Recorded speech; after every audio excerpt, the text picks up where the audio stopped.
Bem, pessoal, vamos começar então a nossa segunda parte aí da independência da América Latina, tá? Focando aqui na América Espanhola, né? E então nós já vimos três dos nossos primeiros objetivos, tá? E vamos começar a falar então, principalmente agora, do caso da América do Sul, tá? Na América do Sul, né? Você tem o papel aí ainda mais destacado dos libertadores, né, da América, como a gente falou na primeira parte, tá? E no caso da América do Sul, talvez o grande, o principal desses nomes tenha sido Simão Bolívar. Tá? O Simão Bolívar ele vai atuar, né, principalmente na independência, tá, do vice-reino da Nova Granada, tá? Capitania Geral também da Venezuela, tá? Atuais Venezuela, Colômbia, Panamá, Equador, tá? Na região da Bolívia também. Tá? E o Bolívar ele tinha uma ideia, tá, de, como a gente vai falar daqui a pouquinho, um pouquinho melhor, mas uma ideia que a gente chama de pan-americanismo. Tá? Ou seja, a ideia para o Bolívar era da independência desses estados, mas da união deles, da formação de um grande estado na América, tá? De fala de língua espanhola, católico, tá? Que pudesse fazer frente a essas outras nações, tá? Tanto ao Brasil, tá? Que já se mostrava aí com, né, todo o seu gigantismo, aos Estados Unidos que se formavam, mas também à Europa, aos países europeus. Essa ideia de pan-americanismo era vista pela primeira vez na chamada Carta da Jamaica. Tá? A Carta da Jamaica ela é um documento escrito pelo próprio Bolívar, tá? Quando estava em exílio na Jamaica. Tá? Por que em exílio? Bem, né, a Venezuela tem um processo de dependência em algumas ondas, digamos assim, tá? Então, tem uma primeira república rápida e passageira em 1811, depois em 1813 você tem o Bolívar, né, comandando tropas que proclamam uma segunda república, sempre um grande enfrentamento, grande resistência de forças, né, realistas, né, forças que lutavam pela Espanha, realista do Royal, né, não do Real, tá? Então, derrotado em 1814, tá, o Bolívar vai se exilar na Jamaica, vai buscar apoio, né, para sua jornada, para sua ação militar, tá? E vai escrever a Carta da Jamaica, um documento que vocês conseguem achar na internet, tá? Traduzido para português ou em espanhol, quem quiser ler, né, a versão original, tá? E lá ele vai expor as ideias dele, né, em primeira vez, num documento, sobre esse modelo de dependência e de união que ele queria para a América Espanhola.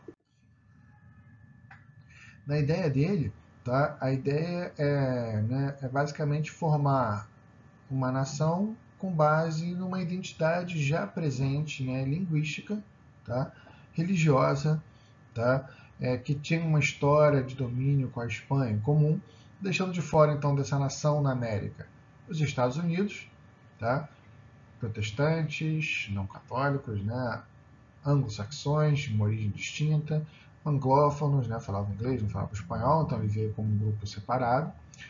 O Haiti, né, de colonização francesa e já comandado por escravos, né, ex-escravos na verdade. Então você, né, a gente já falou na primeira parte do caso do Haiti, então ele já viu o Haiti como fora da mesma maneira, tá? E também não via, né, o Brasil como parte dessa união, tá? Apesar de vir como aliado, mas não como parte dessa nação pan-americana, tá? Ou da Grande Colômbia, né, da Gran Colômbia, como ele queria chamar. Tá? O Brasil, pelo fato de ter uma colonização portuguesa, não espanhola, pelo fato do tamanho que o Brasil já tinha, tá? Que estava, né, para proclamar a independência, você tinha o Brasil, né, como a gente viu, como Reino Unido a Portugal e Algarves, não como independente ainda, tá? Mas que estava já, né, à beira da independência. A independência do Brasil já era uma questão de tempo, já era vista como uma questão de tempo.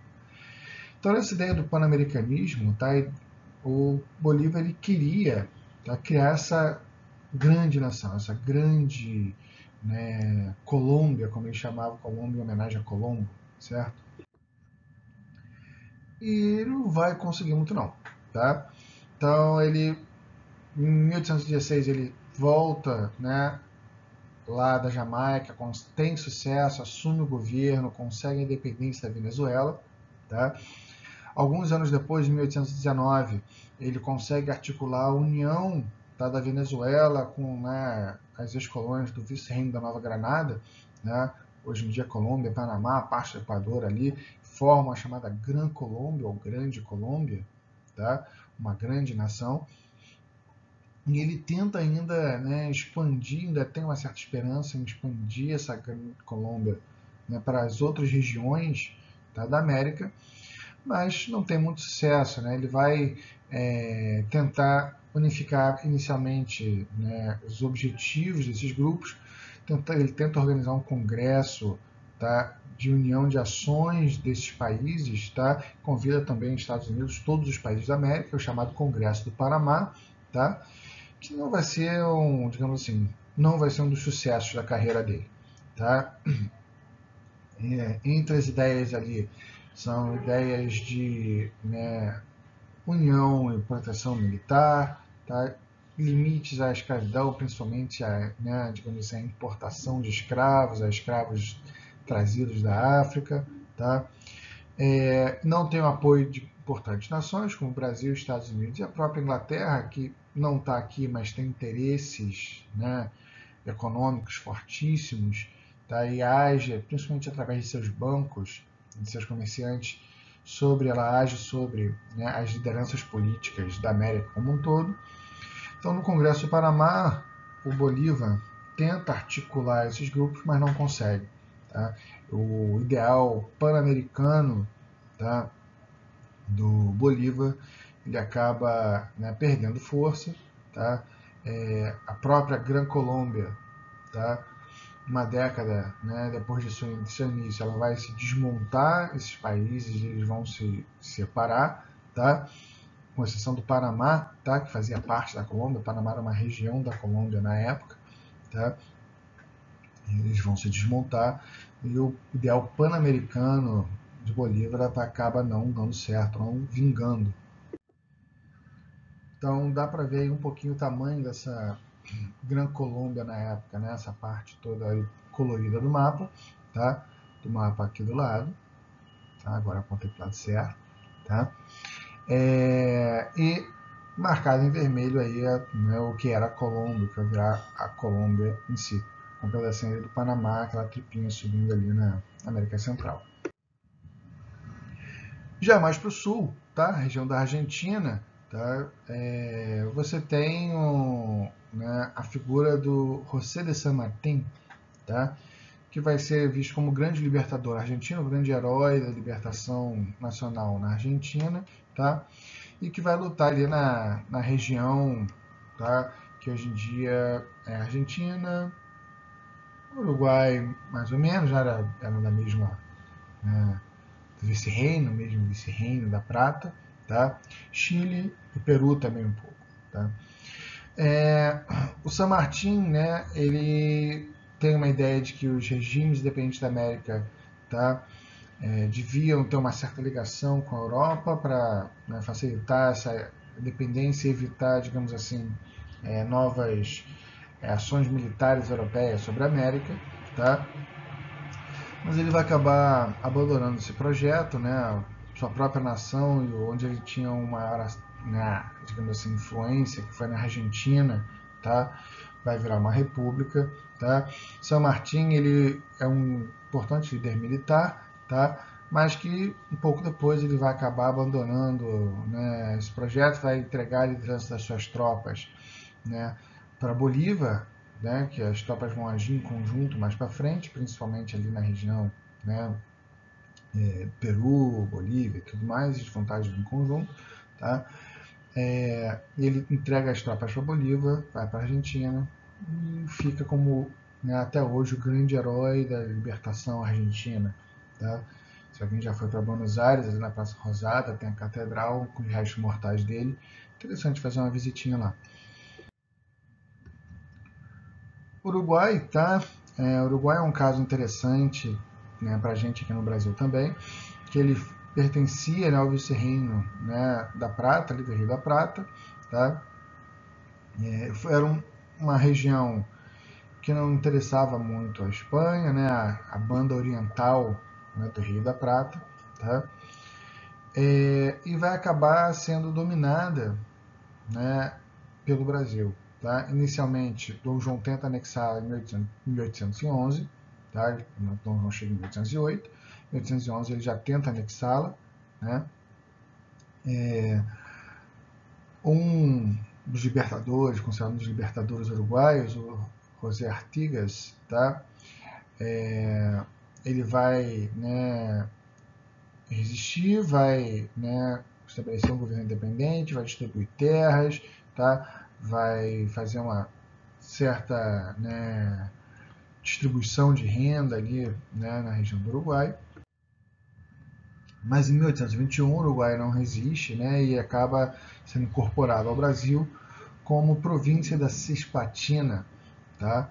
Então, olha aqui em cima, né, tem a Cisplatina verdinha aqui no mapa, tá? Então, Rio Grande do Sul continuava um pouquinho mais para baixo, a província Cisplatina, tá? Que fazia parte do Brasil, fez parte do Brasil, né, por parte da década de 1820, não por muito tempo, mas imagina o timaço que a gente ia ter hoje, né, né, fora os 2 títulos mundiais, né, que o Uruguai conseguiu também, tá? Então, né, ia ser interessante se ainda tivéssemos essa Cisplatina, né? Em última instância, em 1800, né, a Copa de 50, né, o Maracanaço foi culpa do Dom Pedro I, que perdeu essa Cisplatina. De qualquer maneira, né, você vai ter o processo, né, da Guerra da Cisplatina, a independência, que a gente vai falar um pouquinho melhor quando a gente falar de Primeira República no Brasil, tá? Brasil e Argentina estão disputando esse território, tá?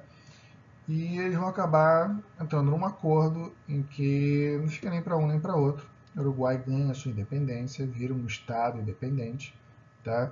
A província, né, oriental do Uruguai, né, já que estava na banda oriental, no lado oriental do Rio da Prata, certo?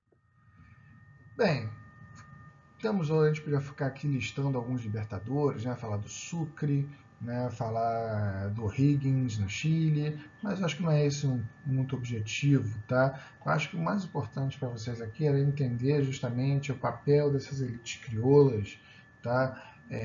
Que mantiveram a concentração de renda, né, que eram grandes forças locais, lideranças locais, tá?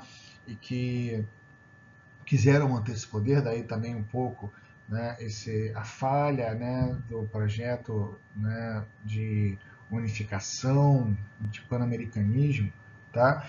E que acabaram não utilizando a mão, né, digamos assim, a força, né, dos grupos populares, principalmente nas guerras, tá? Mas que não atenderam às suas reivindicações, não promoveram essas, né, digamos assim, por via de regra, não promoveram as reformas sociais necessárias, tá?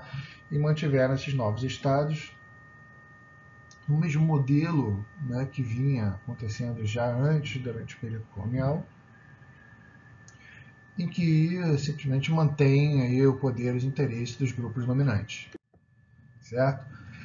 Se a gente fosse lá, então, nosso último objetivo aí, porque as aspirações de Bolívar não se concretizaram, né, por esse processo, as aspirações do pan-americanismo, é justamente, né, o que alguns vão chamar de caudilismo, né, os caudilhos, os líderes locais da América Espanhola, né? Os líderes locais vão manter o seu poder, manter a sua estrutura de poder, eles já tinham uma estrutura local de governo bem estabelecida, tá? E os ideais pan-americanos esbarram, então, nessas divergências de interesses locais, tá? Isso acaba, né, promovendo essa fragmentação na América Espanhola que não houve no Brasil, certo? Então, fechamos assim a América Espanhola, as dependências da América Latina, tá? Não só a espanhola, a gente falou também um pouquinho de Haiti, tá? Mas principalmente a América Espanhola. Espero que vocês tenham gostado. Deixei até aqui o videozinho para vocês que vocês pediram. Um grande abraço, até a próxima, galera.